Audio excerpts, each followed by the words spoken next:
দর্শক, এই দৃশ্যটি দেখতে পাচ্ছেন আরাপুর বাস স্ট্যান্ড থেকে ক্যাসেল ব্রিজ যে রোড, ওই রোডের পাশেই মাঝামাঝি উদয়ন স্কুলের সামনে এই যে গরুটি দেখছেন, বেওয়ারিশ মতো এই গরুর যারা মালিক, একজনের কাছে জিজ্ঞেস করলি কয় আমার না, আরেকজনের কাছে জিজ্ঞেস করলি কয় আরেকজনের, এরকম করে 20 থেকে 30টের উপর গরু এখানে এড়ে দিয়ে পোষা হয়।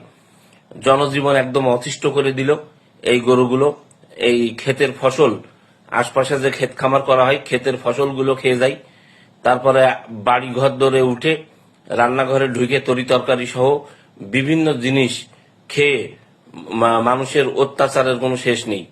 তাই আমি ঝিনাইদহ জেলা প্রশাসক, পুলিশ প্রশাসন, উপজেলা প্রশাসন, পৌরসভা প্রশাসন সকলের এই ভিডিওর মাঝে দৃষ্টি আকর্ষণ করছি যে এই যে এড়ে দিয়ে পোষা গরুগুলো, এই গরুগুলোর একটা প্রতিকার করা জন্য এই ভিডিওটি করা।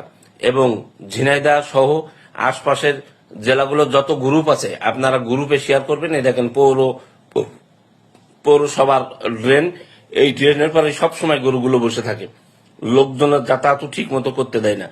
এই যে পিছনে যে বাড়িগুলো দেখছেন, এই বাড়িগুলোর সবজি এরা খেয়ে ফেলে।